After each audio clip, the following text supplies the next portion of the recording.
आज हम डिस्कस करेंगे जो खाते के नियम है, परंपरागत नियम के परंपरागत जो विधि होती है ना, ट्रेडिशनल अप्रोच यानी इंग्लिश अप्रोच के अंतर्गत खातों के नियम है ना, परंपरागत विधि के आधार पर खातों के नियम। तो खातों को हम कैसे डेबिट क्रेडिट कर सकते हैं, उसके लिए एक पुरानी पद्धति बुक्स में दी गई है। उसमें जैसे कि आप लोग को मालूम है कि जो पुरानी पद्धति है उसमें खातों को दो भागों में डिवाइड किया गया था, है ना। एक व्यक्तिगत खाता, दूसरा अव्यक्तिगत खाता। उसी के आधार पर हम अगर हम ट्रेडिशनल मोड में देखें, रूल्स की बात करें, तो नियम में 3 ही खातों को परिभाषित किया गया है। पहला पर्सनल अकाउंट का नियम, ठीक है, और दूसरा रियल अकाउंट का नियम, तीसरा नॉमिनल अकाउंट का नियम।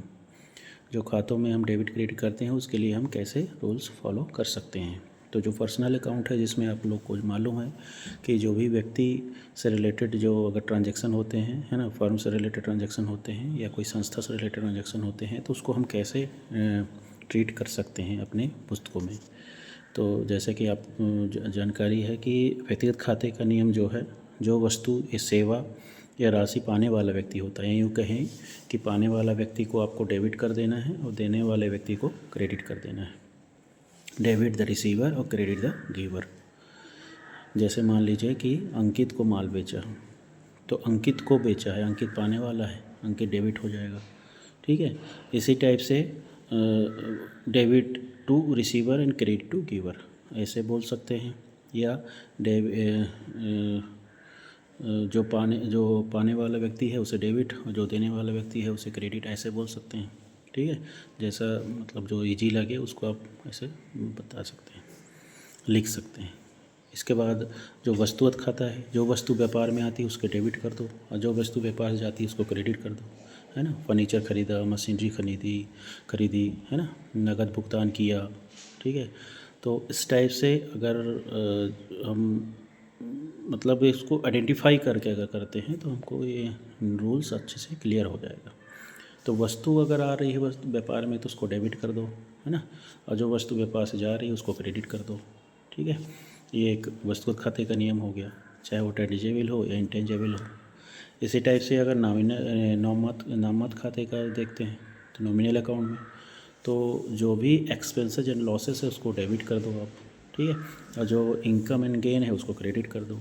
All expenses and losses are debit and all income and gain are credit.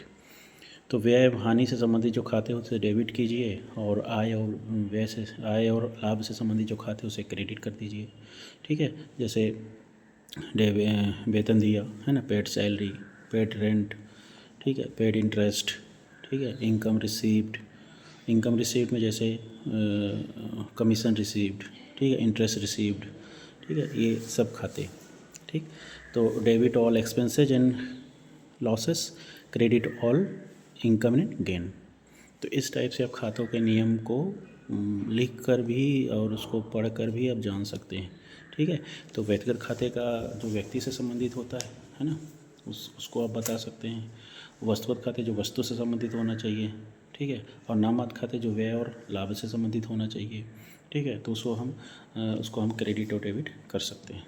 अब इसको एक मतलब एक रेखा चित्र या डायग्राम के रूप में भी इसको डिफाइन कर सकते हैं इंग्लिश अप्रोच या अंग्रेजी पद्धति के आधार पर, ठीक है। तो व्यक्तिगत खाते, वस्तुगत खाते और नाममात्र खाते। व्यक्तिगत खाते मतलब पाने वाला व्यक्ति डेबिट और देने वाला व्यक्ति क्रेडिट। वस्तुगत खाते जो वस्तु व्यापार में आती है उसे डेबिट कर दो, जो वस्तु व्यापार से जाती है उसे क्रेडिट कर दो। आय व्यय खाते या कभी कभी इसको आय व्यय खाते नॉमिनल अकाउंट को ही बोला गया है ना। तो जो नॉमिनल अकाउंट होते हैं उसको आप समस्त व्यय, all expenses and losses are debit, समस्त व्यय हानि को डेबिट कर दो। और समस्त आय, ऑल इनकम एंड प्रॉफिट और क्रेडिट, समस्त आय और लाभ को क्या कर दो, क्रेडिट कर दो, ठीक है। जैसे मान लीजिए कि अगर वेतन दिया तो सैलरी दी, तो इसका ट्रांजैक्शन एंट्री फॉर्मेट आप लिख सकते हो। व्यापार के लिए वेतन क्या है, एक एक्सपेंसेज है ना, उसको डेबिट कर दो, यानी सैलरी अकाउंट डेबिट हो जाएगा। और टू कैश के रूप में बिजनेस से पैसा गया है ना, तो टू कैश लिख सकते हैं, लिखेंगे, ठीक है। कैश एक वस्तुगत खाता है और तो वहाँ वस्तु का नियम लागू होगा, और सैलरी अकाउंट एक व्यय खाता है इसलिए वहाँ नाममात्र खाते का नियम लागू होगा, ठीक है।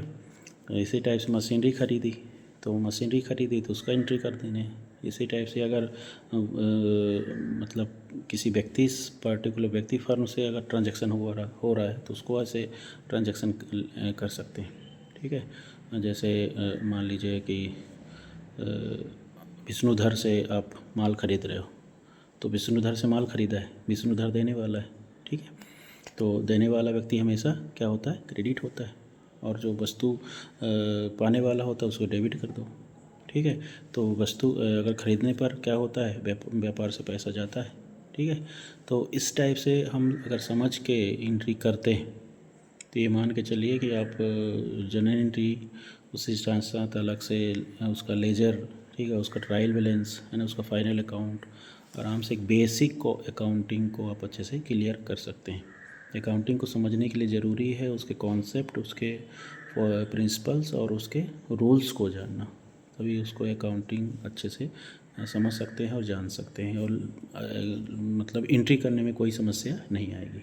ठीक है, आगे नेक्स्ट क्लास में हम मॉडर्न अप्रोच की बात करेंगे। अभी ट्रेडिशनल अप्रोच था, उसके आधार पर खातों के नियम देखे। ठीक है, अब नेक्स्ट में हम देखेंगे मॉडर्न अप्रोच के अंतर्गत कैसे खातों को डेबिट और क्रेडिट करेंगे। ठीक है, थैंक यू, धन्यवाद।